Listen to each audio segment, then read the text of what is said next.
नमस्कार दोस्तों। आज का हमारा वीडियो भारत और पाकिस्तान वार से संबंधित है। अगर भारत और पाकिस्तान में युद्ध लंबा चला तो भारत और पाकिस्तान की अर्थव्यवस्था, फाइनेंशियल कंडीशन का क्या हो। आइए आज इस पर चर्चा करते हैं। यह समय और यह शब्द सुनते ही मन में डर, गुस्सा, चिंता एक साथ पैदा होती है। लेकिन क्या आपने कभी सोचा, अगर भारत और पाकिस्तान के बीच लंबा युद्ध हो गया तो भारत की इकोनॉमी का क्या होगा? क्या हमारा बैंकिंग सिस्टम बच पाएगा? क्या रुपया गिरेगा? क्या हम महंगाई से जूझेंगे? आज हम इसी गंभीर सवाल का जवाब ढूंढेंगे पूरे आर्थिक नज़रिए से। नमस्कार दोस्तों, मैं दिलीप सिंह, के फाइनेंस में आपका स्वागत। युद्ध और अर्थव्यवस्था का सीधा रिश्ता, the direct relationship between war and economy. हर युद्ध का सबसे बड़ा हथियार सिर्फ मिसाइल या टैंक नहीं, बल्कि अर्थव्यवस्था होती है, जो देश की आर्थिक रूप से मजबूत होता है वही युद्ध में टिक पाता है। भारत की 2025 की जीडीपी करीब 3.7 ट्रिलियन डॉलर है, लेकिन अगर युद्ध लंबा खिंचा तो इस ग्रोथ को लग सकता है बड़ा झटका। India 2025 GDP is around 3.7 trillion, but if the war is prolonged, then the growth can get a big blow. Banking sector पर मार, hitting the banking sector. Banking system देश की नींव है। युद्ध के दौरान लोन की ईएमआई चुकाना मुश्किल हो सकता है। नंबर 1, एमएसएमई और किसान डिफॉल्ट कर सकते हैं। बैंकों के एनपीए यानी बैड लोन्स बढ़ सकते हैं। नए लोन देने की रफ्तार थम सकती है। The pace of the giving new loans में स्टॉप। सिर्फ सोचिए, अगर करोड़ों लोग और कंपनियां लोन नहीं चुका पाए तो बैंकों का क्या होगा। नंबर 3, शेयर बाजार और निवेशक की हार्ट अटैक सिचुएशन। युद्ध के समय निवेशक सबसे पहले घबराते हैं।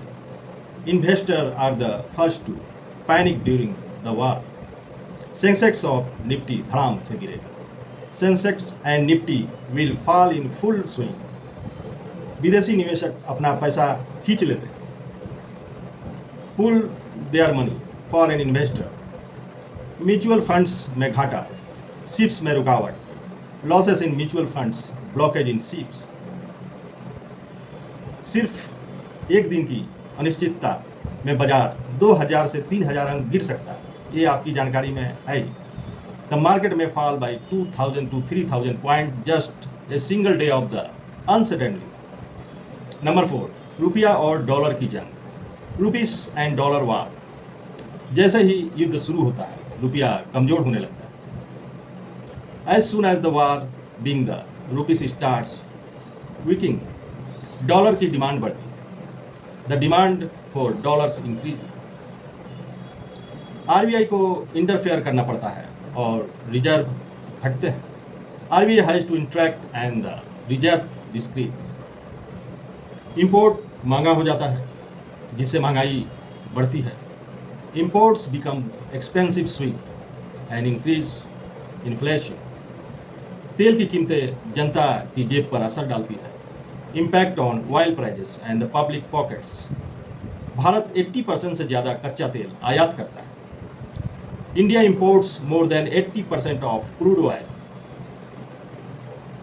युद्ध के दौरान सप्लाई चेन बाधित होती है। The supply chain will be disturbed the during war. कच्चा तेल महंगा होगा। Crude oil will be expensive. Petrol, diesel और गैस की कीमतें बढ़ेगी। ट्रांसपोर्ट महंगा होगा। सब्जी, आटा, दूध भी महंगे होंगे। Transport will be expensive. Vegetable, flour, milk too expensive. Insurance sector claims में bond. Insurance sector the tornado of claims. युद्ध का मतलब जान माल का नुकसान। The meaning of war is loss of life and property. Health, life और general insurance claim में इजाफा। कंपनियों को करोड़ों का भुगतान करना पड़ सकता है। कंपनीज में हैव टू पे करोड्स। रिस्क ज़्यादा तो प्रीमियम भी महंगा।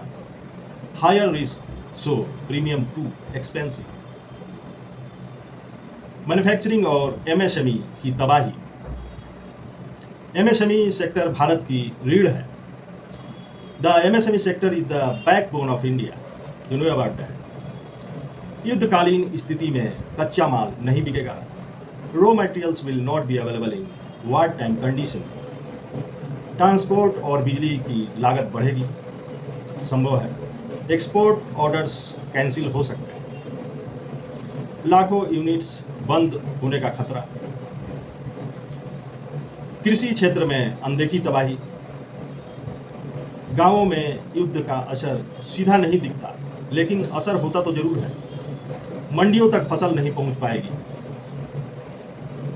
दाम गिर सकते हैं या बर्बाद हो सकते हैं,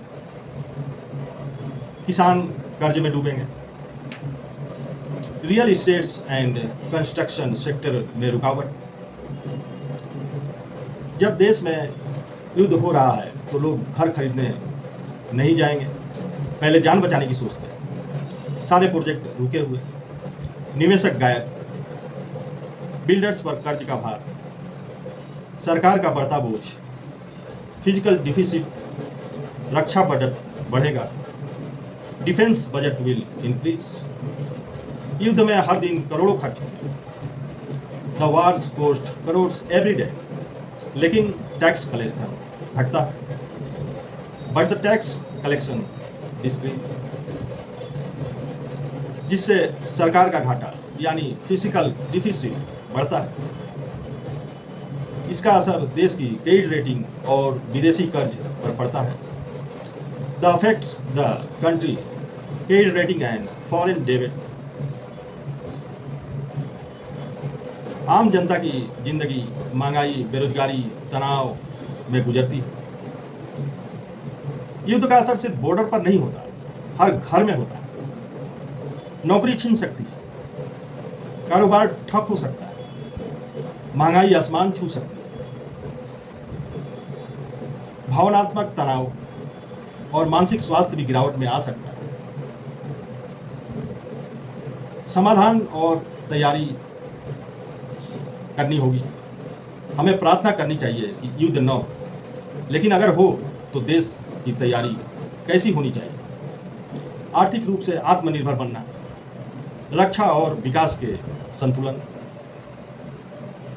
balance of defence and the development, MSME और किसान सुरक्षा, डिजिटल बैंकिंग और फाइनेंशियल लिटरेसी बढ़ाना, ये सारी अहम बातें। युद्ध सिर्फ सेनाओं के लिए नहीं होता, यह पूरे देश को प्रभावित करता है। आज भारत का एक मजबूत देश है। मोदी जी के नेतृत्व में आज हम अपने देश को श्रेष्ठ प्रभावशाली स्थिति में हर क्षेत्र में पाते हैं। युद्ध एक जख्म जरूर छोड़ता है, खासकर अर्थव्यवस्था पर। ये तो रही भारत की बातें। आइए अब आपको बताते हैं इस वार से पाकिस्तान पर क्या असर होगा। अगर पाकिस्तान पर लंबी और गंभीर लड़ाई वार होती है तो इसका उसके वित्तीय फाइनेंशियल कंडीशन स्थिति पर बहुत ही गहरा और नकारात्मक असर पड़ेगा। नीचे कुछ मुख्य असर मैं बताऊंगा। नंबर 1, फॉरेन एक्सचेंज रिजर्व में गिरावट। पाकिस्तान पहले ही विदेशी मुद्रा संकट और कंगालीपनी से जूझ रहा है। युद्ध के दौरान रक्षा खर्च बहुत बढ़ जाएगा, जिससे डॉलर रिजर्व और घटेगा। आईएमएफ और विदेशी कर्ज पर निर्भरता बढ़ेगी। युद्धकालीन खर्च के लिए पाकिस्तान को आईएमएफ या चीन जैसे देशों से और कर्ज लेना पड़ सकता है। इससे कर्ज का बोझ और ब्याज भुगतान बहुत ही बढ़ेगा। पाकिस्तानी रुपया और अधिक कमजोर होगा। निवेशक डर के कारण पाकिस्तानी रुपये से दूरी बनाएंगे। डॉलर के मुकाबले पाकिस्तानी रुपया तेजी से गिर सकता है, जिससे महंगाई और बढ़ेगी। बिजनेस और इंडस्ट्री ठप पड़ जाएगा। युद्ध के दौरान उद्योग, कृषि और व्यापार प्रभावित होते हैं। निर्यात कम होगा, टैक्स रेवेन्यू गिरेगा, महंगाई और बेरोजगारी में उछाल होगा, आपूर्ति श्रृंखला टूटेगी, महंगाई बढ़ेगी, supply chain will break, inflation will increase. युवाओं को नौकरियों से हाथ धोना पड़ेगा। The youth will have to loss their jobs. Stock market totally crash. Pakistan की स्टॉक मार्केट गिर ही सकती है। क्योंकि निवेशक डर से पैसा निकाल लेंगे। वैश्विक निवेशों का भरोसा खत्म। Global investor losses their the confidence. कोई भी विदेशी निवेशक युद्धग्रस्त देशों में पैसा नहीं लगाना चाहेगा। No foreign investor will want to invest money in war zone country. अगर युद्ध लंबा खिंचता है तो पाकिस्तान की अर्थव्यवस्था दिवालिया डिफॉल्ट की स्थिति में पहुंच सकती है। जो ये संभव है, उसकी IMF पर निर्भरता बढ़ेगी। महंगाई और गरीबी का स्तर बहुत ज़्यादा बढ़ जाएगा यदि युद्ध लंबा चलता है। शायद ही पाकिस्तान इस वार से अपने आप को दोबारा खड़ा कर सके। उसकी फाइनेंशियल कंडीशन तो वैसे ही खराब है, शायद दाने दाने के लिए मोहताज हो जाएगा। पाकिस्तानी अपने आप को और अपने लक्ष्य से भटककर आतंकवाद को बढ़ावा दिया, जिसके कारण पाकिस्तान आज इस कंडीशन में पहुंचा है। पाकिस्तान अपनी हरकतों और सोच को जब तक नहीं बदलेंगे तब तक देश वरना भारत तो अपने आप को संभाल लेगा, किंतु पाकिस्तान की फाइनेंशियल स्थिति बर्बादी और देश की भी फाइनेंशियल स्थिति तबाह हो जाएगी। इसलिए देश की ताकत सिर्फ सेना नहीं, उसकी अर्थव्यवस्था होनी चाहिए। आइए युद्ध नहीं, आर्थिक युद्ध जीत। क्या आप चाहते हैं कि मैं इस विषय पर और एक वीडियो बनाऊं? तो कमेंट्स में यस जरूर लिखें। नमस्कार, जय हिंद।